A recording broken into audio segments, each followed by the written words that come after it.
Halo semua, kita bertemu kembali di podcast tema 8. Kali ini kita akan membahas tentang pentingnya pendidikan di era globalisasi, serta beberapa hal yang bermanfaat bagi kita semua. Pendidikan itu merupakan suatu kewajiban bagi semua orang. Tujuannya untuk menambah wawasan dan ilmu pengetahuan. Pendidikan juga merupakan sarana pendukung untuk kemajuan bangsa serta mencegah manusia dari kebodohan dan perbudakan. Semakin tinggi jenjang pendidikan seseorang, semakin luas pula ilmu yang didapat. Perkenalkan, nama saya Samuel Nevrito Reno, nomor absen 20 dari kelas 11 IPA 2. Halo, saya Jessica Andini dari kelas 11 MIPA 1 nomor presensi 12. Saya Teresia Herijanto dari kelas 11 IPS 2 nomor absen 21. Halo, perkenalkan namaku Martin dari 11 IPS 3 nomor absen 16. Kalian tahu nggak sih kalau pendidikan itu sangatlah penting? Benar, Jess, pendidikan itu sangatlah penting, apalagi di era globalisasi saat ini. Diperlukan keterampilan atau skill sebagai penyeimbang perkembangan zaman.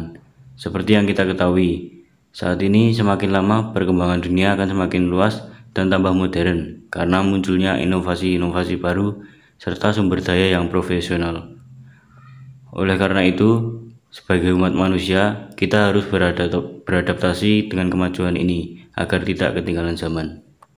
Kita sebagai manusia harus memiliki integritas, profesionalitas, dan kreativitas yang perlu diasah di dalam dunia pendidikan. Bukan hanya itu, sikap juga harus diasah, karena keseimbangan di antara sikap dan skill yang kita punya akan menciptakan suatu kemajuan dan berinovasi dalam perkembangan zaman ini. Jadi sangat jelas sekali, pendidikan memiliki peran yang sangat-sangat penting, terutama untuk menjaga keseimbangan di era global ini. Dalam pendidikan, kita mengenal semboyan Tuturi Handayani, yang hingga kini menjadi semboyan pendidikan nasional. Semboyan tersebut memiliki makna bahwa seorang guru haruslah membimbing siswanya, namun tetap memberi jalan untuk menentukan pilihannya sendiri atau mandiri.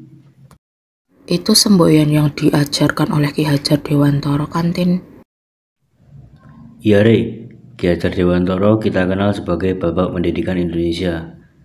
Beliau memberikan pengaruh yang besar dalam sejarah pendidikan di Indonesia. Ki Hajar Dewantara mendirikan organisasi pendidikan bernama Taman Siswa. Pendirian Taman Siswa ini merupakan bentuk perlawanan Ki Hajar Dewantara terhadap diskriminasi pendidikan yang diterapkan oleh pemerintah kolonial Belanda. Pendidikan didapat tidak hanya dari sekolah saja, namun bisa di lingkungan keluarga maupun lingkungan masyarakat. Saat kita di rumah, kita bisa membuat rangkuman materi untuk diri kita sendiri, agar saat di sekolah nanti sudah paham dulu materinya.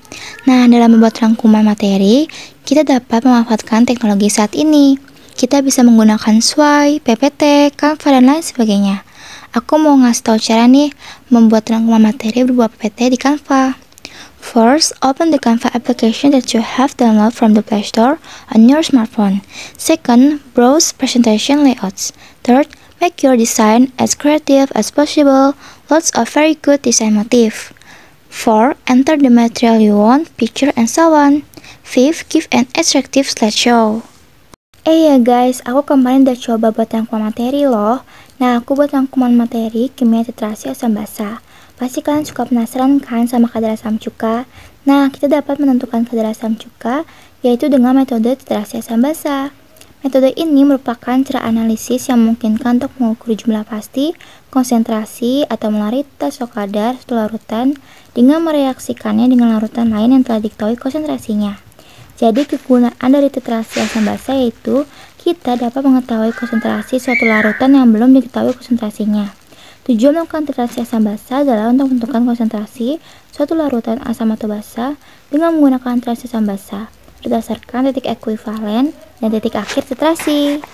Ternyata begitu ya, Jess, cara mengetahui kadar suatu cairan asam basa menggunakan titrasi asam basa. Aku sendiri baru tahu, lumayan ya pembahasan ini menambah wawasan kita semua. Pembahasan ini juga ada kaitannya dengan pendidikan. Iya, benar Tere.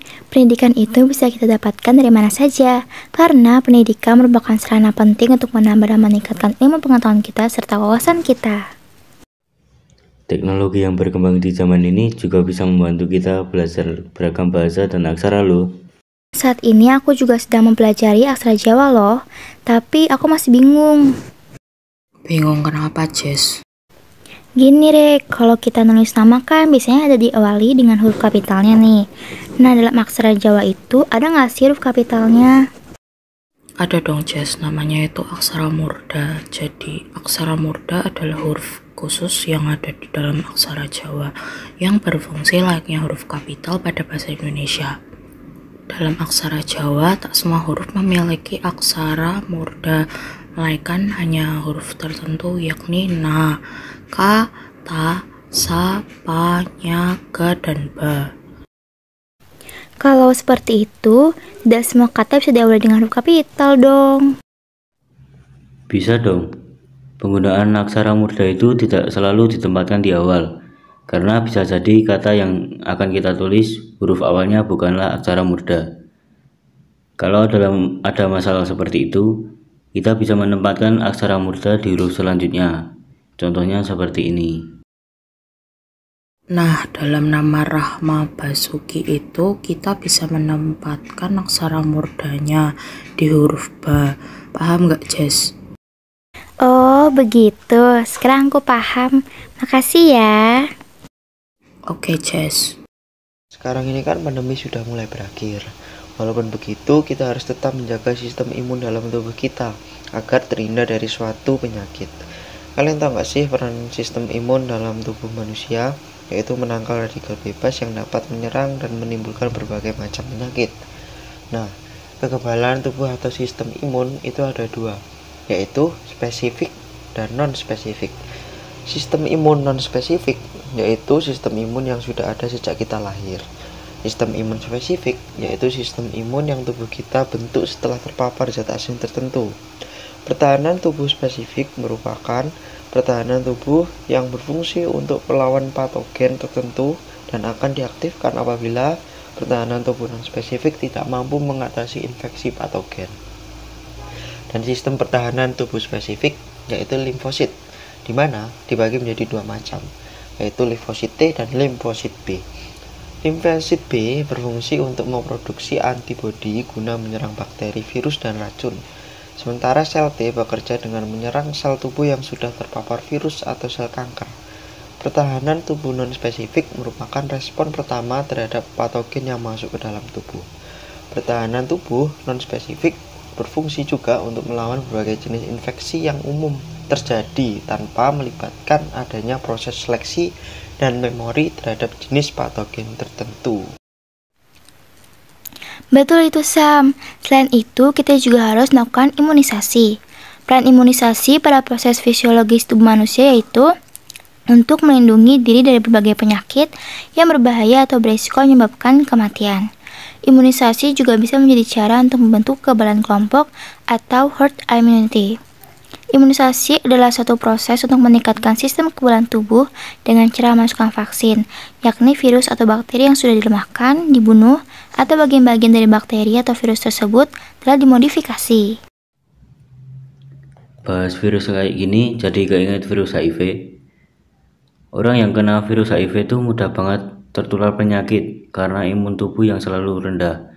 Padahal orang yang terkena HIV sudah makan makanan yang sehat, bergizi, dan minum suplemen vitamin. Iya, betul banget. Orang-orang yang sudah terkena HIV di masa pandemi gini hanya bisa mengurung diri di rumah. Terus penularan HIV sendiri bisa terjadi karena berhubungan intim dengan orang terkena HIV tanpa menggunakan alat pengaman, menggunakan jarum suntik yang sama dengan orang yang didiagnosa terpapar HIV melalui transfusi darah dan sebagainya. Orang yang terkena HIV kebanyakan karena berganti-ganti pasangan saat berhubungan intim. Lalu bila mereka hamil, mereka akan mengaborsi anak yang berada di kandungannya dengan alasan belum siap menjadi seorang ibu.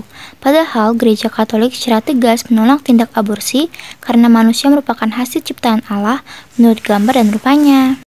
Lalu untuk pencegahan tertular virus HIV dengan melakukan hubungan intim secara aman, yaitu dengan berhubungan intim setelah menikah, tidak menggunakan jarum suntik yang sama dengan orang yang didiagnosa HIV. Oh, ternyata begitu ya, Sam. Aku baru paham. Apalagi kondisi saat ini, penyebaran virus COVID-19 yang cepat dan telah mengubah banyak hal termasuk dalam berbisnis.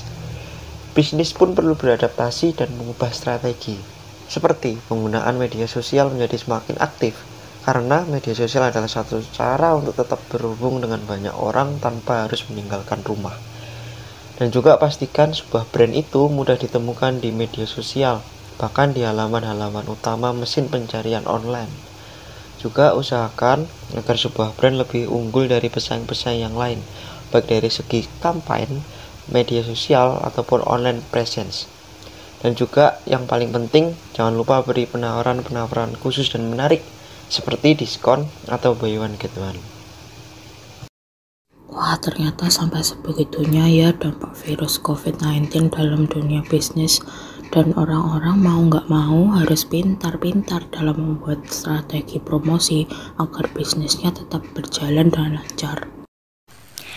By the way, kalian pernah nggak sih lemparin batu ke atas genangan air, terus nanti batunya loncat-loncat di atas airnya? Nah, kalau kalian perhatiin, setelah batu itu dilemparkan ke atas genangan air, maka akan muncul riak gelombang. Itulah gelombang berjalan. Dari namanya, kita udah tahu bisa mengartikan bahwa gelombang berjalan berarti gelombangnya berjalan. Gelombang berjalan itu mempunyai amplitudo tetap. Artinya, titik-titik yang dilalui oleh gelombang mengalami getaran harmonik dengan amplitudo tetap. Nah, jadi saat kita melemparkan batu di atas genangan air, maka akan muncul riak-riak gelombang. Dan bahkan gelombang itu berjalan hingga ke ujung-ujungnya kan. Nah, gelombang itulah merupakan jenis gelombang berjalan. Oh, seperti itu. Oke. Sekalian tahu nggak sih kemarin di Mall Tunjungan Plaza terjadi kebakaran? Oh iya, tahu, mereka semua harus keluar dari mall melewati jalur evakuasi. Untung kebakaran itu nggak memakan korban ya.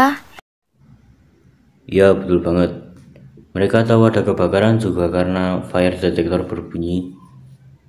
Karena alarm itulah, mereka semua lari berbondong-bondong keluar dari mall dan menyelamatkan diri. Untung ya ada fire detector yang bisa mendeteksi adanya kebakaran. Coba kalau tidak, mungkin kebakaran itu bisa menimbulkan banyak korban.